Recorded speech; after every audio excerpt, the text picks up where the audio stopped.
世界局势因为川普2.0正在急速的改变当中，当川普跟习近平还有跟普京这三方之间的关系正在现在全球检验的时候呢，美俄见面完，马上就是中俄的通话了。这个通话内容刚刚特别提到，除了双方强调友好的关系之外，央视也报道这个对话内容全部都曝光，包括了强调中俄的铁杆交情之外，也针对乌克兰问题加以讨论哦。俄方想要消除俄乌冲突的根源，达到长久的和平方案。那中方也乐见要做出积极的努力啊。问题是接下来乌克兰的命运会是什么？那现在说法是中方已经表示支持开展俄美对话，然后来愿意协助寻找和平解决乌克兰冲突的途径。哇，普京这时候喊话美国咯，乌克兰的稀土矿产价值有待观察，观察这个还不知道有多少，但是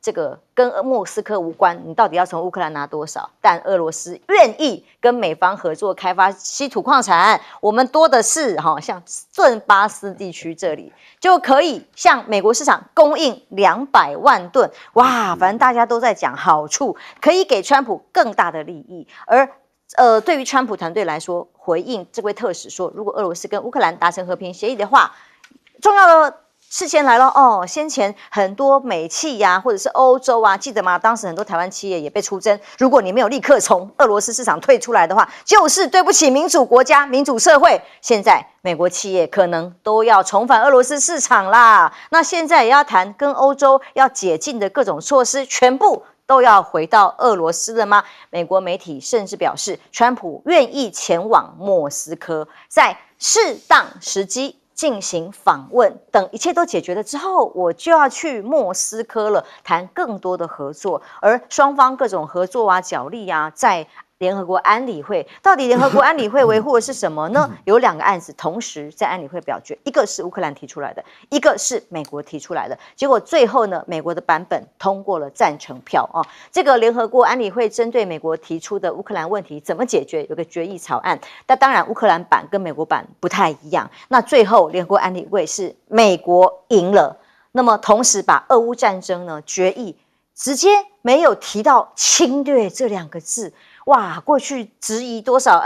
谁哪个国家发言的时候没有提侵略是不可原谅。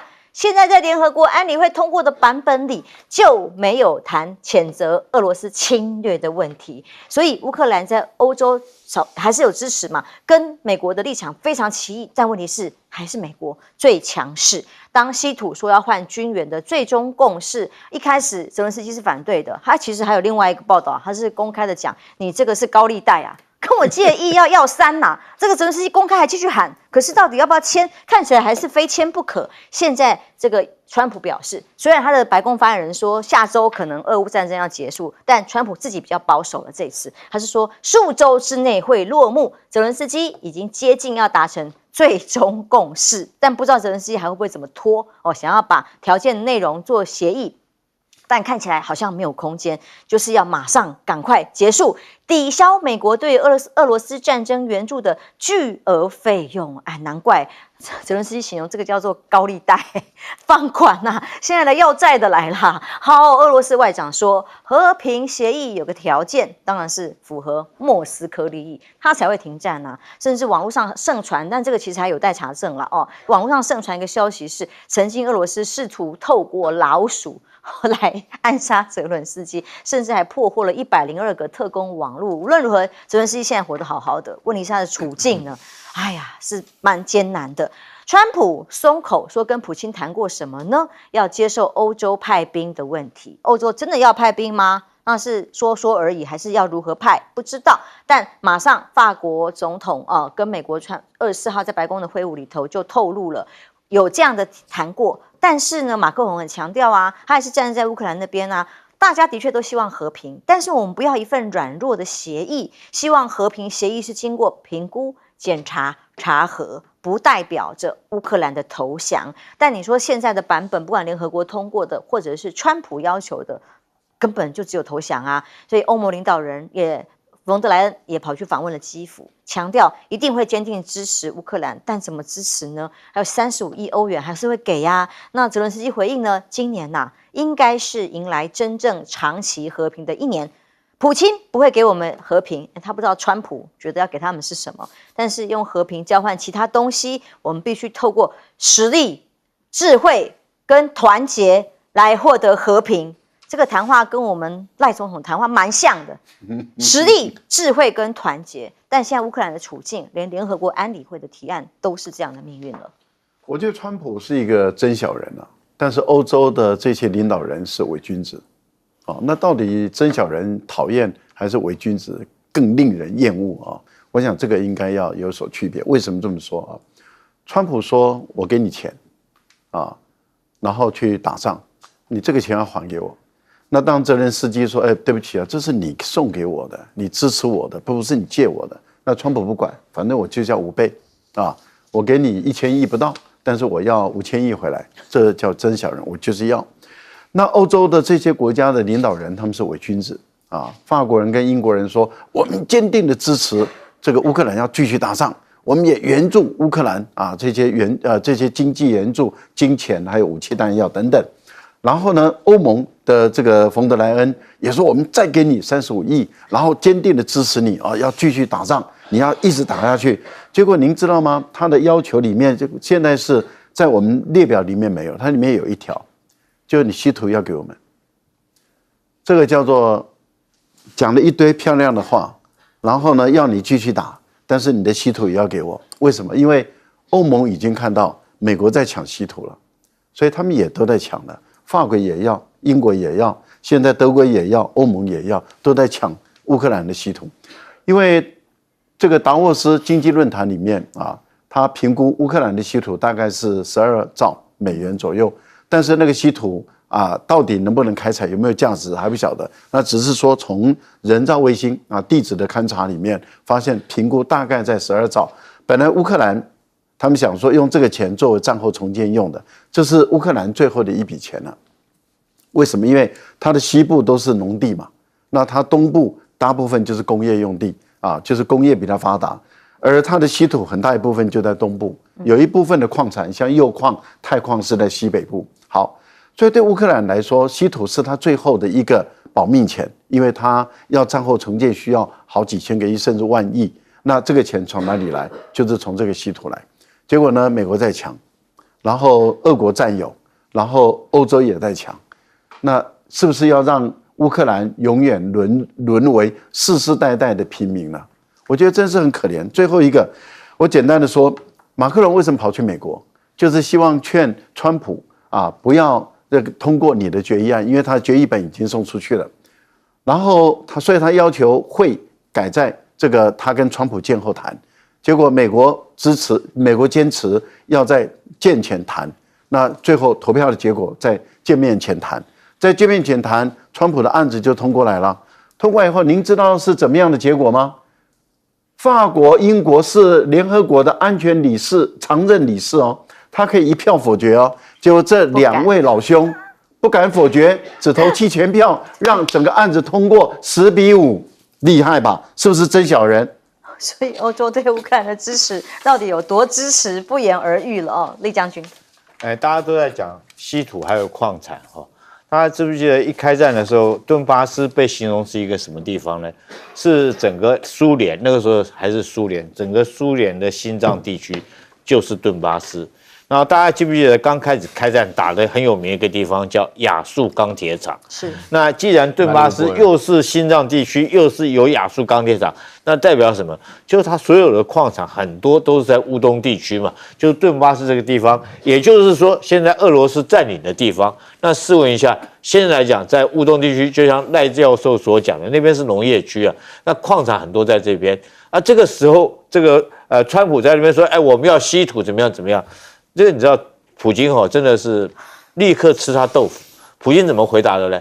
我们不在乎稀土，你要就给你，可是我们可以协助你开发。我们俄罗斯有很多我们有这个技术，我们可以共同来开发。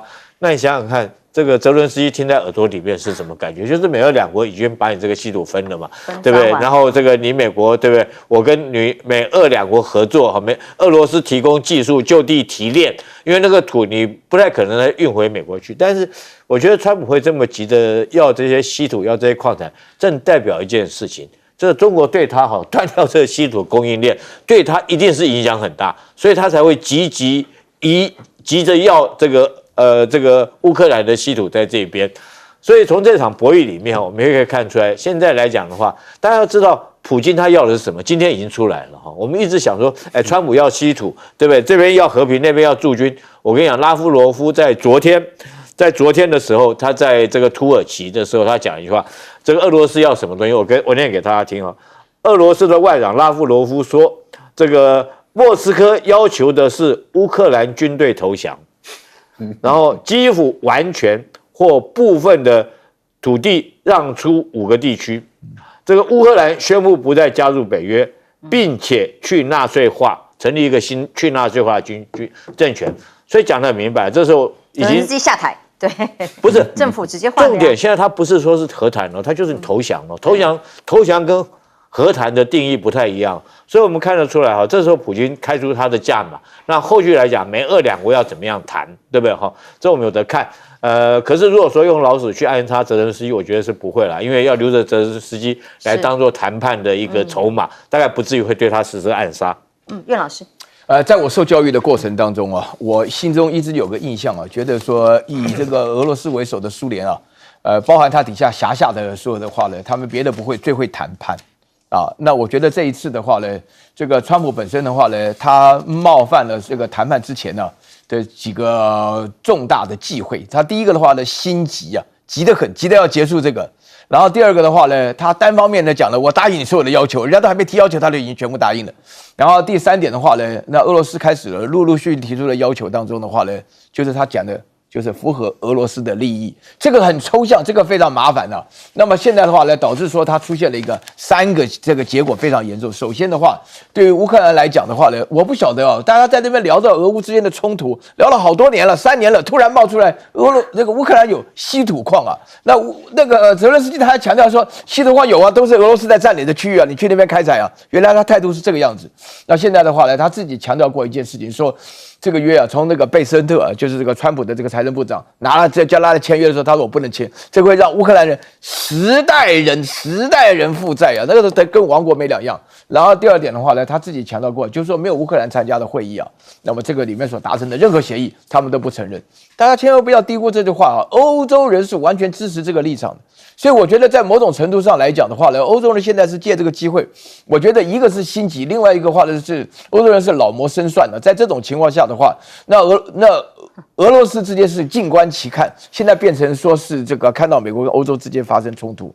那这个实际上的结果的话呢，就是马克龙跑到华盛顿，英国马上 Stammer 也要去。就昨天去了，马克龙讲到说是你不能软弱，他底下贴到台湾，他你软弱的话呢，会使得大陆对台湾用兵对吧？这特别军事行动是正常的。那他这里面提到这个事情的话，我觉得感觉上他并没有了解川普本身要放弃欧洲的决心了，至少在这个问题上。然后第3个部分的话呢，我觉得呢，在目前为止，俄罗斯的态度啊，是刚好借这个机会，我们中国话叫拿翘啊，他借这个机会就是摆出来不说什么，他们2个前后的话呢，但是我觉得大家看一个场景啊，就说明了一切。俄罗斯的外交部长拉夫罗夫啊，跟那个美国的国务卿啊卢比奥的话呢，哇，他们在那个利雅得啊，就是沙特的首都在谈的时候，我看那个照片啊，拉夫罗夫像是一个大人啊，那个卢比奥像是个小孩子一样。拉夫罗夫从头第一道讲的话到最后一次讲的话完全一样，符合俄罗斯的利益。那个卢比奥的话吞吞吐吐、紧紧张张，大家可以去看一下那里面的视频，就会知道美国现在在谈判当中所犯下的错误。俄乌战争让我们看到什么叫世界的公平正义，还是根本就是强权来主宰呢？休息一下，马上回来。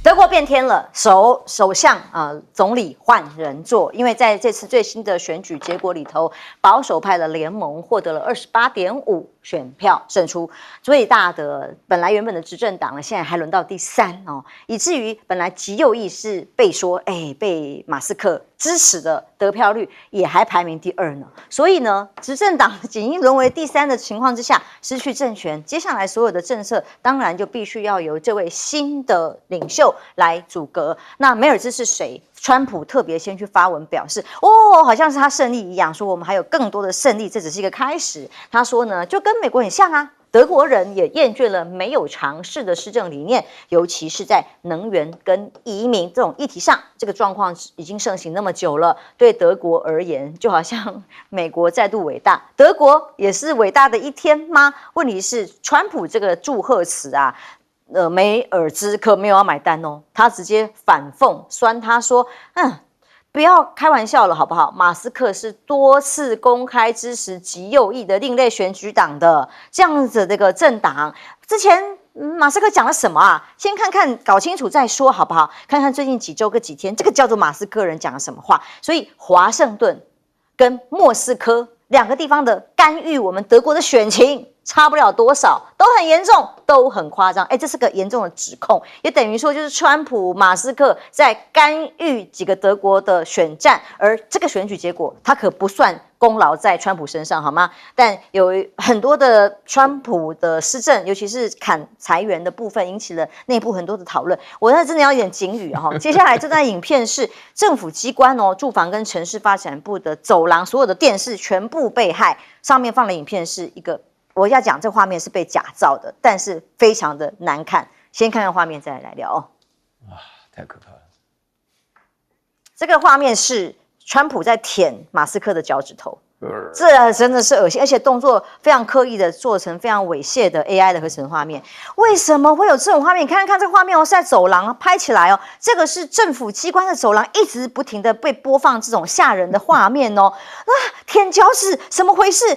证明绝对是 AI 造假，但是为什么会发生这样的影片？政府机关的荧幕全部被害还是说公务人员要被裁的人放了？不知道，因为呢，光是最近马斯克下令裁4000多个职位，光旗下所有的10多个计划就被害入系统。这个组织住房跟城市系统有多少人因此不满？有 AI 合成的假画面去攻击，好像也不稀奇哦。但德国总统梅尔兹，我们再来研究他是谁。他刚刚也对川普跟马斯克的关系很不以为然啊。那他说，从打选战开始以来，就是以企业家、企业式企业家的形象，当然跟地产商不太一样嘛，对不对？主张不管是社福还是气候哦，有个首要的条件，要提升德国的核心竞争力，救德国的经济。更进一步，还提出上任以后要提出100日计划，包括企业经营的思维合理的，包括裁员也是一样啊，还有整顿整个开支都是他的重中之重。所以，因为德国的经济有多差，我相信他的这个主张也影响了选民的决定。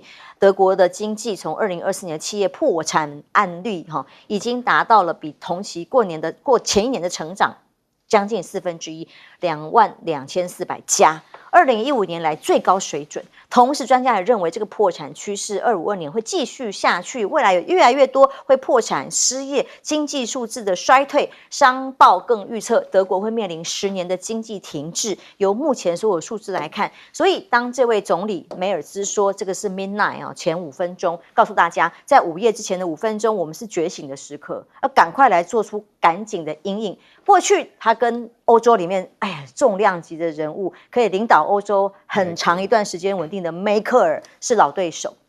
1994年，他也是德国热门的总理候选人，最后因为选举失利也打不过梅克尔，但现在他总算是出文拿到了政权。这一次成为下一任总理之后，未来对于大陆、美国的立场会是什么呢？很多专家都认为会采取比萧兹更强硬的对华立场，因为他连抗中这个议题是过去一向的主张。但是不止马斯克力挺的这个极右派的另类选择党呢，还有一个原因，在大陆却受欢迎哦。这个当然是另外一个层次的议题。接下来美中在德国的算盘里是什么角色？但德国之声报道，这个所谓被马斯克挺的原因是有一个主席他的各种视频就是很强硬有重振带着德意志重振雄风等等的，引起了社交软体的媒体上播放很多的次数，很多的欢迎。那因此呢，德国接下来准总理就警告了哦，最后信不过川普，我们欧洲必须要赶快自主站起来，才是接下来欧洲最好的反应嘛。苑老师，对不起，赖老师。我个人是觉得默茨他表面上装起来是很强悍的样子哦，但是重点是在于一个国家的大小跟实力，还有你的科技能力，决定你有多少能耐的问题。这个默茨要跟美国较量，说这个我们在北约我们不会再让你予取予求了，所以我们要自己组成欧洲的军团、欧洲的军队，就是说欧盟自己要武装力量。那问题就在于你有多少能耐可以做？欧洲的27个国家会都站在你这边吗？应该不会例如说北欧的国家波罗的海，他们还是宁可在美国的保护伞下。那东欧的若干国家像波兰，不见得就会站在你这边。然后你是纳粹的德国，过去你是纳粹，在科尔时代他还紧跟着这个密特朗，所以相对来讲不会那么凸显。而你现在如果要成为欧洲的领导人，那法国跟英国或者其他的国家会不会重新对你德国的企图心再思考一下也就是说，你有过去军国主义的历史，你现在又要重新来展现你的领导力，那我们本身不见得是能够接受的。所以我个人觉得，他本身对于美国的强硬，还有他对于欧盟想要起领导作用，那到时候法国跟意大利是不是一定会买单？我其实也是蛮怀疑。另外，您提到他跟中国大陆，他可能也会强硬，我们还是要问的是，你有多少能耐？也就是说，你的经济体也不过是中国的1/4不到大概就是1/4那你的经济体只有大陆的1/4，你的人口数8000多万，大陆14亿人口，然后你的整个经济虽然目前来讲，你跟美国的贸易额已经超过你跟中国的贸易额，那因为过去中国是你最大的贸易伙伴，可是你的车在大陆越来越卖不动了，你的东西越来越卖不动的时候，那你本身如何对中国大陆强硬？我猜这个部分里面，其实我都抱持了一个很高度怀疑的态度。最后一个就是我个人认为，因为他30天内要把政府组起来，以目前他们的结构来看的话，那两个党或许重新计算选票之后，两个党或许就是跟社会党重新组成一个政府的可能性是存在的。是苑老师。我讲2件事情因为我们哲学界原来大家都很乐意的，尤其是留德的，替德国做广告那个德国呢，感觉上呢，他们呢在德国留学回来以后就处处的不但强调德国人的理性规矩，还最强调德国的严谨所以说呢，我基本上我在这边讲，我们很多人都知道，留德人都非常严谨非常某种程度来讲有点无聊了就非常德国人就是这样。我自己有个同事是德国人嘛，他也是各方面他自己非常以他的无聊为骄傲了，就是这种态度那么我在这边讲的话呢，绝对无意贬低但是后来的话呢，我发觉德国本身是衰败的非常厉害。就我跟我那个同事在聊的时候，他有一次我们刚好有个演讲嘛，我们在一起吃饭的时候，他跟我讲说，我说哇，我们印象当中对德国人印象好的不得了。他说完全不一样了。他说现在的话呢，你在德国目前为止搭火车，原来德国火车是靠准的很准时很准时对不对？然后现在的话呢，迟到2小时算是好的。真的吗？我都不敢相信，这他跟我讲的大家可以查一查我们线上这他亲口告诉我，而且他对面还有2个德国人呢，就对，就德国真的是衰败。所以我觉得说，首先的话呢，我觉得这个叫默茨就是梅尔兹他这个上台他本身过程，这个人的话表现得非常严谨非常严肃他是个有钱的法律人喜欢开飞机什么各方面然后呢，我看了半天，我看不懂他讨厌那个梅克尔在哪里。我觉得梅克尔很好梅克尔在任16年，这是德国最兴盛的时候他所有的政策，我们在节目里面强调的时候，我们对德国人的话呢，常常希望有一段时间是希望德国现在这么乱的话，希望梅克尔回来。很多这不是我一个人这样的想法。是。然后第二点的话呢，这个默茨的这个想法我告诉大家一件事情：政治没有记忆力，尤其是国际政治没有记忆力。没有谁跟谁是好朋友。那个川普整天讲我跟谁好，我跟谁好，都是假的。政治里面只有利益，所以大家记住这件事情。因为德国本身来讲的话呢，号称是欧洲的火车头，但是整个在欧盟里头，真正在联合国有地位的是法国，是联合国的安全理事会不管他的表现怎么样另外的话退出来的是英国那德国本身来讲，号称经济最大，除此之外的话，可以说是政治上的一个侏儒啊。战败国呀！我们有一段时间都忘掉了，因为我们在成长的过程，我在这个去欧洲读书的时候，西德还在啊，我还那个时候借着去西德还去过东德啊，那看到那里比较的差异啊之大啊，我会觉得说，只要德国生产的，大家记住啊 ，MIG 啊 ，Made in Germany 就是代表品质啊，大家都愿意买单啊，所以德国是一个出口大国。好了，现在出现了一个问题，德国的政治的话呢非常混乱的，现在的话呢，德国社会民主党原来是一个大党啊，原来基督教民主党他那个西啊是那个基督教民主党是个两个党派，莫尔兹的这种讲法啊，他这种基督教党的话，现在变成最大党，也不30%不到吧。那另外现在最严重的是他那个魏德尔啊，爱丽丝魏德尔的话呢，出现了德国的选择党的话，因为的话呢，德国选择党爱丽丝刚好本身啊，大家查一下她的这个身份啊，是原来希特勒时代最有名的法官的这个孙女啊，不管怎么讲啊，让人家产生一种极为强烈的印象，就是说什么呢？就是说那个纳粹时代的记忆力又出来了。我跟你讲啊，国际政治没有记忆力，但是国内政治全是靠记忆力。但选票就拿得多，因为有马斯克的支持。没错，台湾也不例外。哎，将军，我觉得这次俄乌战争哈，确实是有几个国家从中获利啊，获利最大的国家叫美国，但有几个国家打得最惨的，当然首当其冲的是乌克兰，其次我认为是德国最惨的哈。你看到他北溪2号这个被炸了以后，话也不敢讲，对不对？也不敢去抗议，然后就变成必须要跟美国买这个很贵的能源，这是第一个。那第二个来讲的话，其实在军工产业来讲也吃了闷亏哈。这闷亏一吃，他也没办法讲。你知道俄乌战争一开始的时候，大家都说要提供给这个乌克兰战车哈，然后叫谁给他呢？大家每个国家都把自己的在从德国买的这种豹2战车拿去给乌克兰，然后这些国家把这个他们的豹2战车给乌克兰以后，他们美国叫他们用什么战车？哎，你们把这个战车，德国战车给乌克兰，我美国的 M1 给你们。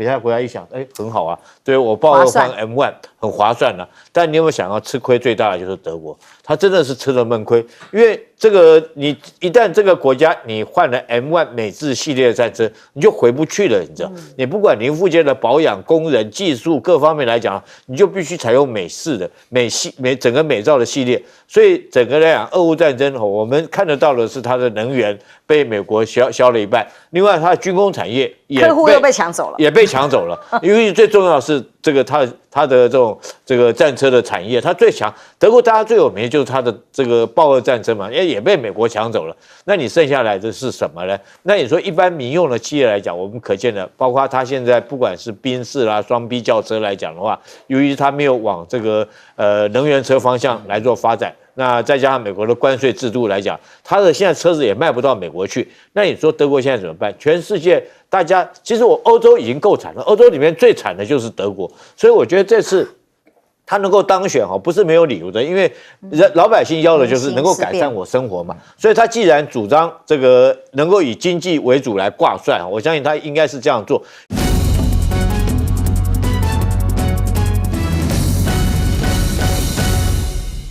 观众平安，欢迎收看 TBS 新闻大白话，我是黄浅秋。首先介绍这一节跟我们去讨论最新国际以及国内最新话题的来宾，第一位是国际政治专家赖岳谦老师。主持人好，观众朋友大家好。退役少将厉正杰将军。浅秋好，各位观众大家好。台大哲学系教授苑举正老师。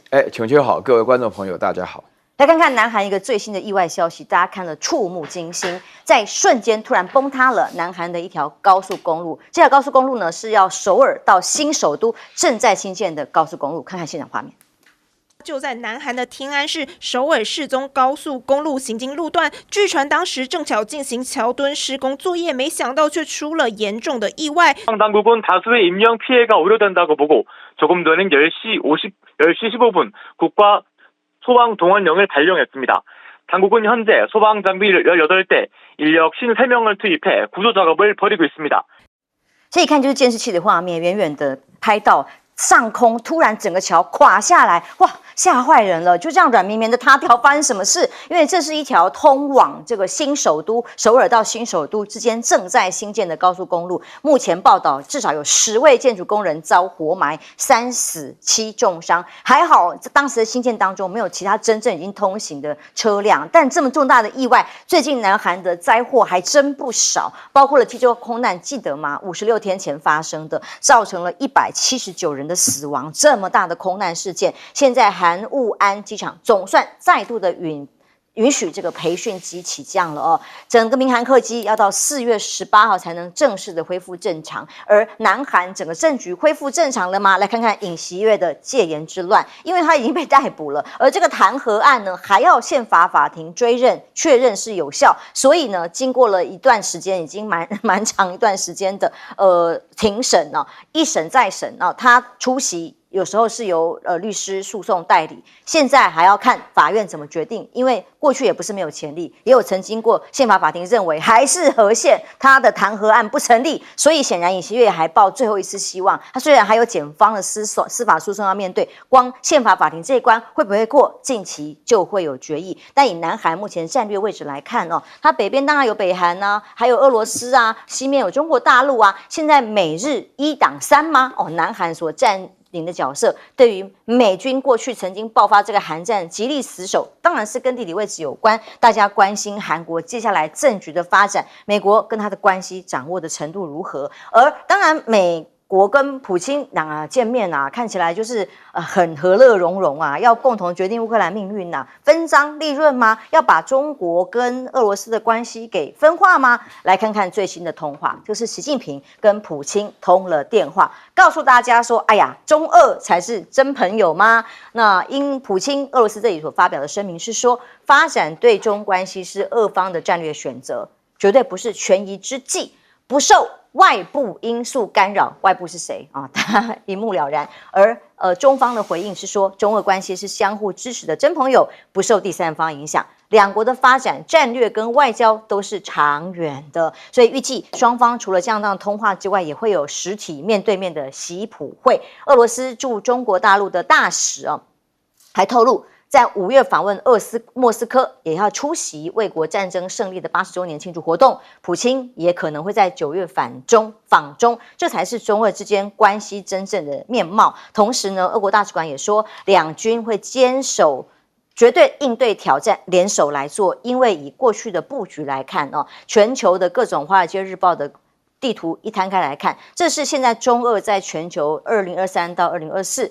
2003到2024各种类型的联合军演，空中、海上通通都有。这个遍布北从阿拉斯加到台湾周边甚至中东附近通通都有。这表示中俄在军事上面合作是非常的密切。而在越南的部分，最近在有一些紧张的关系，包括南海、菲律宾越南也是，他突然公布说北部湾心基线的这个地图表示主权所在。那中国大陆也立刻以实弹演习来回应。这4天的演习呢，直接针对这附近来行使主权，叫做主张法律基础。而日本防卫队也对于2架中国运9的飞机同样的路线经过充公水道进出太平洋表达关注。那么认为这是这个潜在的议题，对于这个跟菲律宾的合作强调还特别国防部长飞到菲律宾去吗？不是吗？给予支持。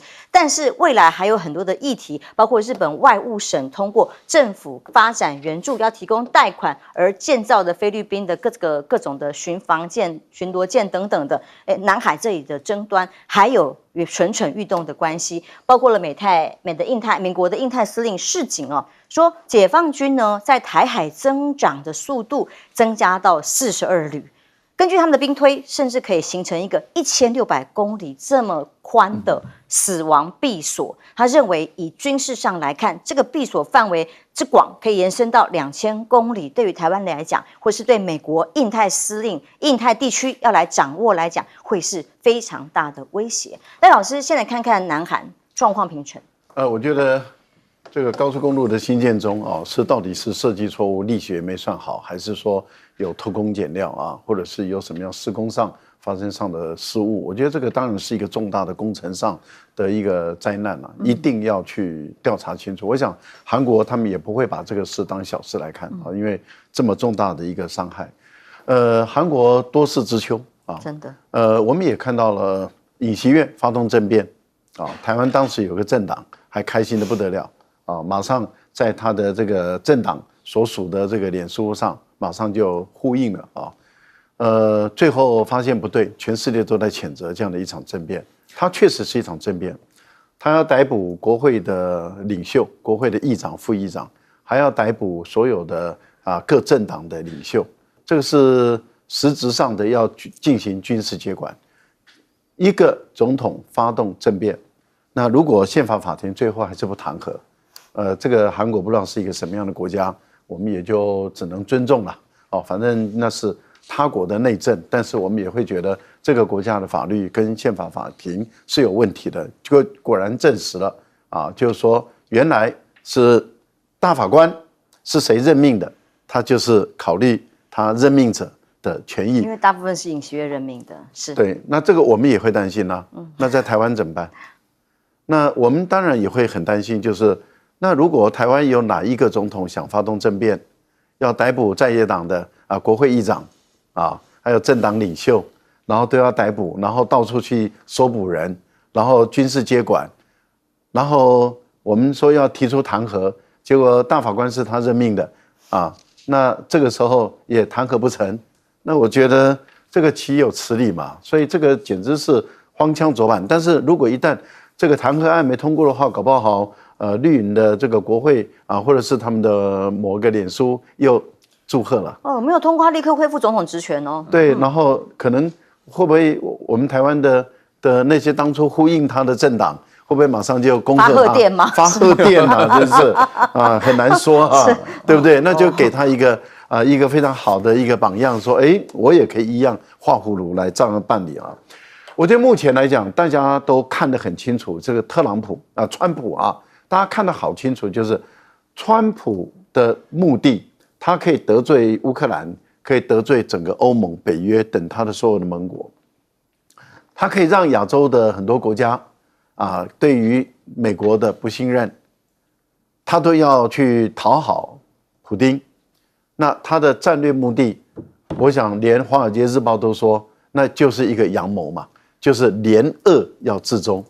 但是由于中俄之间的关系太好了，不像以前冷战时期是三角关系都是相互猜忌跟敌对的，但是现在情形是中俄的关系很好，所以他的第一步一定是让他们的信任关系产生变化。那信任关系产生变化，就是多一些猜忌。那所以川普不断的在讨好普丁的时候，大家就会认为说，内部里面是不是有很多的猫腻、妹妹嘎嘎，会不会有不可告人之处？会不会有什么样的一种暗中的磋商然后给你普丁一个你不可抗拒的条件，那你一定会接受的条件，然后来去跟中国大陆怎么样？这种传说当然多少会有。然后美国的阴谋者就开始会不断的散播，然后让中美之间裁决。我想有一些网民已经开始有一些开始疑虑了。好，就在这个时候，你看两国的外交部长，就是美俄的外交部长在利雅得谈完了。谈完了以后，这是部长级的谈完了以后，一定会把文本送回去跟他们的总统做报告。最后两国进行元首最后的磋商，拍板定案。所以普丁就选在俄乌战争3周年的那一天，跟习近平通了一个电话。这代表什么？代表我没有变，我没有变，我们的关系还是很好。川普的挑拨离间不会成功，所以我跟你保证。还有通话内容主要是跟中国说我们通话讲了什么，我们通话讲了什么？那你信任我，绝对没有问题。非常有意思。好，苑老师怎么看？好，我接着这个话题讲就是有关于这个大家都已经在谈了，因为美国对普丁的让步简直是出乎大家的想象这普丁没有要的他也给普丁要的他更给那这个的话呢，基本上大家会认为说，整个美国的态度180度的大转变的话呢，很自然有人会想到逆季辛吉反尼克松的这种做法那什么叫做逆季辛吉呢？就是说是从1971年开始的话呢，美国的外交策略是以联络中国、美中和谈的话呢，要对付苏联的情况下，我在这边的话呢，就是要强调几个条件说明这件事情根本就不太可能。首先，第一个的话呢，大家要看得出来。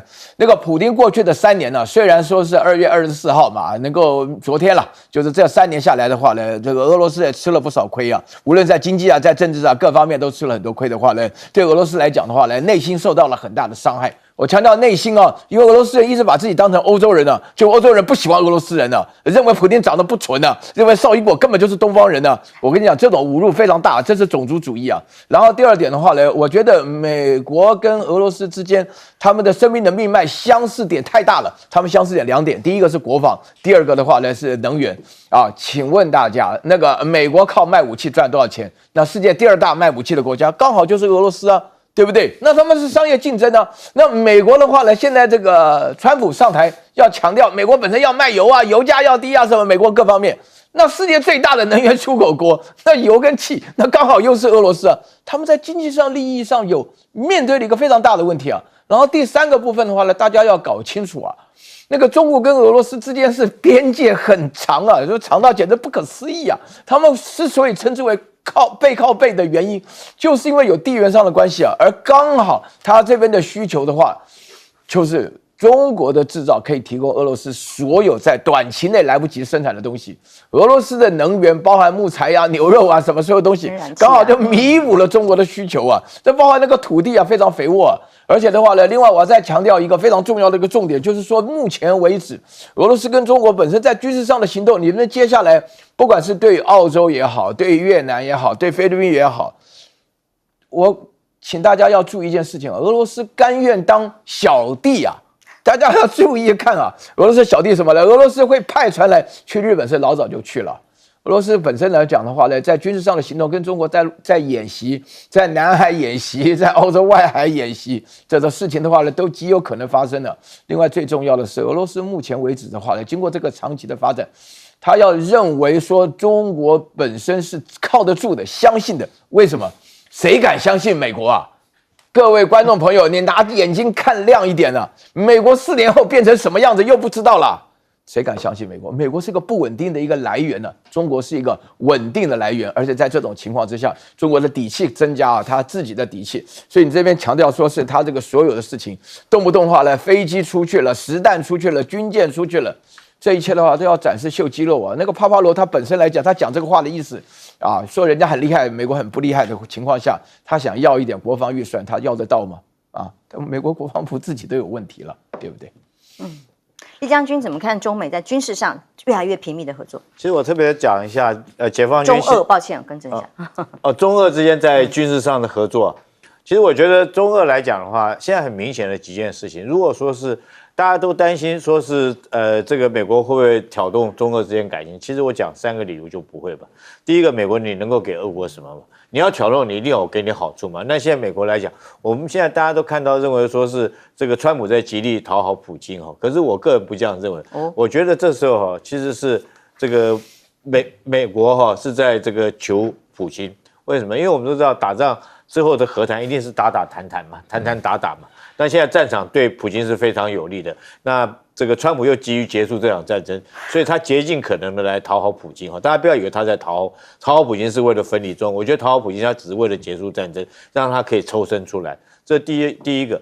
第二个来讲的话，就像是苑老师刚刚讲的，现在利害关系是什么？是这个美国自己川普来讲的话，你除了不能答应普京的要求，第二个来讲的话，我觉得美国现在来讲的话，你失信于所有的盟友了嘛？你如果这一局来讲，你想搞下去，所有盟友都不信任你，包括北约都不信任你，然后甚至于日本、韩国是不是还能够信任你是一个可靠的盟友？你可不可以提供给我一个国家安全的保障？当大家别的国家都不信任你的时候，那你想想看，这些国家会去信任谁？假如说为了我国家安全，包括欧盟，我跟你讲哦，下一步就是大家向中国靠拢了。你现在来讲，欧盟这个冯布莱恩已经讲出类似这种话了嘛？这个包括泽伦斯基，他最近也在讲话，口气中也在跟中国示好。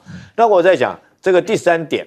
你知道现在来讲的话，俄罗斯要求于谁？有求于中国。除了说刚刚苑老师讲的天然气之外，还有其他方方面面。它尔后战后的重建啊，甚至于在金融上面，它的这个俄罗斯的卢布是不是能够有机会交换哈？所以我觉得在这个时候不太容易去挑动这个中俄两国的感情了。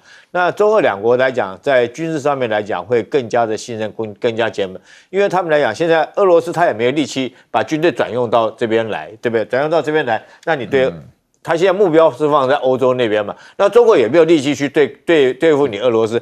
中国来讲，目标这个军力现在很明显是放在我们这边所谓的这个南海、东海这边这一线。那我补充一下，现在来讲，解放军训练能量增加到42个旅，这真的是这个非常严重的一件事情。我们台湾要注意到，他从1个旅增加到42个旅，他是什么？他不是这个兵力那么多，而是他的训练能力，我可以同时42个旅集合在一起训练。那前兄，你知道我们台湾陆军或讲陆军最大的能量一次训练多少部队？你知道吗？1个营啊，对啊，我想赖老师应该知道，我们分为驻地训练，驻地训练就是这个班排训练嘛。那你要拉到基地里面，要到进入基地，你才可以连跟营的训练嘛。最后3军联训也最多就是1个营配合海空军的作战训练，也就是你这个营要能够跟海空军联训。那只有1个基地，我们现在只有3军恒春的联训基地可以做得到，那只有1个营的能量啊。那现在如果说是解放军，他原来从1个旅的训练可以提升到42个旅的训练，代表他的训练能量很大。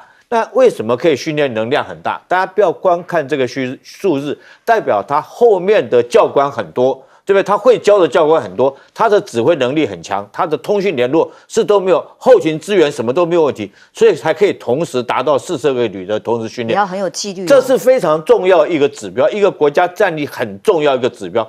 他42个旅可以同时训练，也就是说42个旅可以同时作战。1个旅概略我们算5000人来讲的话，它可以20万人同时作战。那这20万人，我相信不是都是陆军啦，可能包括海军陆战队，包括空降部队，也就战区了。对，它就是一个战区啊。这个战区对付谁？